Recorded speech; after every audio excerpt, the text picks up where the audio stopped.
Africans must wake up to new vision. Africans must wake up to new hope. Africans must wake up to new love. Africans must wake up to new bond. Don't blame Europe for our poverty. Don't blame Europe for our failure. Don't blame America for our poverty. Don't blame Asia for our failure. Never blame slave trade for our poverty. Never blame colonialism for our failure. Never blame anybody for our poverty. Never blame any system for our failure. Africans must wake up to new reality. Africans must wake up to new truth. Africans must wake up to raw facts. Africans must wake up to these truths. Yeah, guys, these are my heroes.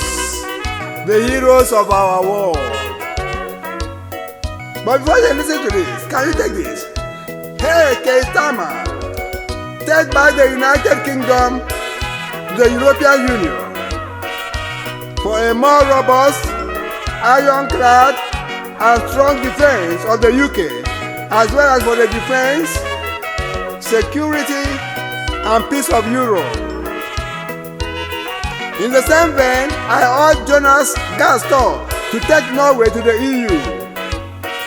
I advise Ursula von der Leyen to initiate moves to bring Norway and the UK to the European Union. That's where they belong. The Jean-Claude Juncker's presidency misfired when he could not address the concerns and complaints of the UK over the Syrian migrants' influx into the United Kingdom in 2014 to 2016. If Ursula von der Leyen, who I will characterize as the best president of the European Union since its creation, was in office at that time, I can vouch that there would not have been Brexit. The Jean-Claude Juncker's and Federica Mogherini's administration committed an egregious and unforgivable blunder on another front. The EU Commission presidency under Juncker and Mogherini, with the Barack Obama regime in the United States as the mastermind, hammered out the Iran nuclear deal, which President Donald Trump described as the worst deal in human history. Trump's description of that deal is euphemism. As far as I'm concerned, those who entered that deal with Iran were sellouts. They were traitors to global peace and security. They should be investigated. They were the best brains in the world at that time. Even a numbskull or an idiot like me wouldn't have allowed myself to be outsmarted and fooled by Iran. But those idiots entered into the deal with their eyes closed and their brain freezed. The second area where I was on the same page with Trump was his handling of the Houthi rebels, whom he branded as terrorists. However, let me admonish or even warn him not to defund, destroy, or weaken the North Atlantic Treaty Organization, NATO, let alone enabling Vladimir Putin's Russia to take Ukraine. Any attempt to decouple Europe from America shall spell doom for America's hegemonic rule in the world, and this sets us as the #1 power. It will forever jeopardize America's interests and alliances in the world. Let me advise Putin, my good friend and brother, don't take Europe for granted. Never dare or threaten Europe or any European nation. I know Europe like my fingers. I stayed several years in Europe. The smallest country in Europe can withstand China, India, or Russia. Europe is the home of advanced and sophisticated technology. Technology wins the war in modern warfare, not money, nor population.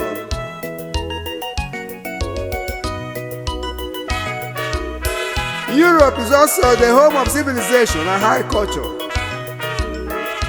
That's why they don't make noise and they respect people's feelings, dignity, freedom, and sensibilities.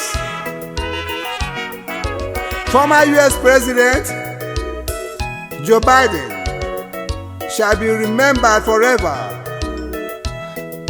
for his love and his contributions to the transatlantic unity and the preservation of America's power and its projection, and for his contribution and empowerment of Ukraine, for his defense of Ukraine. He shall be remembered. Biden shall never be forgotten. However, Biden's policies on Iran, the Houthi rebels, and Afghanistan were a disaster. Under Biden, Iran was pampered. The Houthi rebels and the arts were decriminalized, nay, legalized.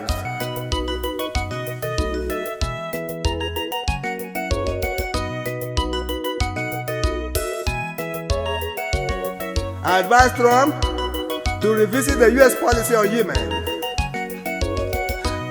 and support the Saudi coalition vigorously, and to enable it to definitively exterminate and decimate the Houthis' rebellion and their terror activities on international waters. I also advised the Trump administration to partner with France and the EU to turn the table against the military regimes in Africa, with the exception of Sudan. General Abdel Fattah al-Burhan of Sudan is doing a good job, and he has a program to hand over power to the civilians, to organize elections. He was not the one that overthrew Omar el-Bashir. He didn't organize any coup against civilian regime. General al-Burhan is a patriot of Sudan. He's a patriot of Africa. I love him, and he should be supported. The war against African juntas, the war to remove African juntas from power, should be supported, funded by Donald Trump, France, the EU, the UK, and other Western powers. But African governments should wake up to their responsibilities. This is their responsibility. The fight against military coup in Africa is their responsibility. So whether Europe, America, or anybody helps them, they should wake up to their responsibility. We Africans do not want military regimes for whatever reason. Military governments are anachronistic to modern day governance and development. It is the road to perdition, poverty, and tyranny. The following also are my heroes, the heroes of our world. Deng Xiaoping of China, who opened Chinese economy and gave China freedom, economic freedom, so that Chinese could travel out of their country and people could enter into China and invest and live. He is my hero, Deng Xiaoping. Then you have Mikhail Gorbachev, the former Soviet leader, who also opened the Russian economy, the Russian political space, and brought democracy to Russia, to the then USSR, and gave freedom to nations that wanted to leave the USSR. Lithuania, Estonia, Ukraine, Moldova, Georgia, Kazakhstan, and others, they left. It was the handiwork of Mikhail Gorbachev. I love him. He's my hero. He's my greatest hero in this world. People who were brought up in a system, groomed by the same system, but who found great fault with the system that through which they grew. and then destroyed that system. They are geniuses. Deng Xiaoping was a genius, a Chinese genius. Mikhail Gorbachev was a genius, a European genius. Then you have Mohammed bin Salman of Saudi Arabia, the current Saudi prince. He's trying to do something